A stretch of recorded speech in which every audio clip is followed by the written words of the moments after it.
Yeah, so hi.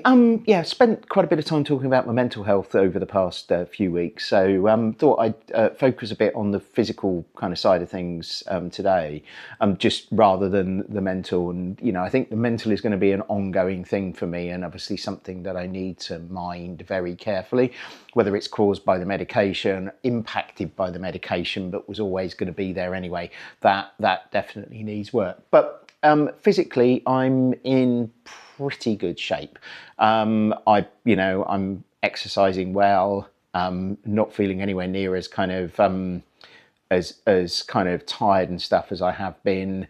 And last week I rode through Portland, which, if anyone's been up the hill in Portland, it's definitely not easy. And obviously I've got the assistance of the electric bike, but I was still putting in significant effort in that, so I can still do all these things.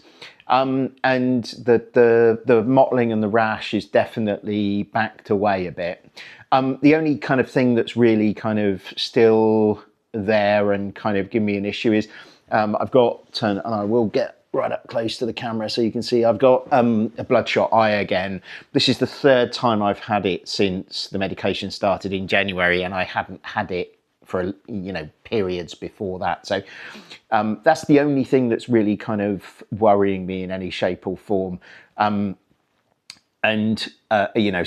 from a physical perspective, internally, I can definitely feel my spleen doing stuff. And there is definitely, particularly when I have fizzy drinks and that kind of thing. So I'll be interested if they're going to do another scan at some point to see whether my spleen has shrunk in size.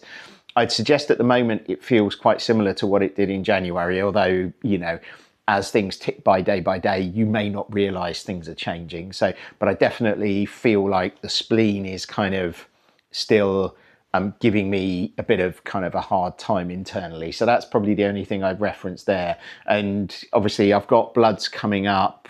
My appointment's kind of early July, but I've got bloods to do over the coming weeks, which will obviously tell a full story in a bigger picture.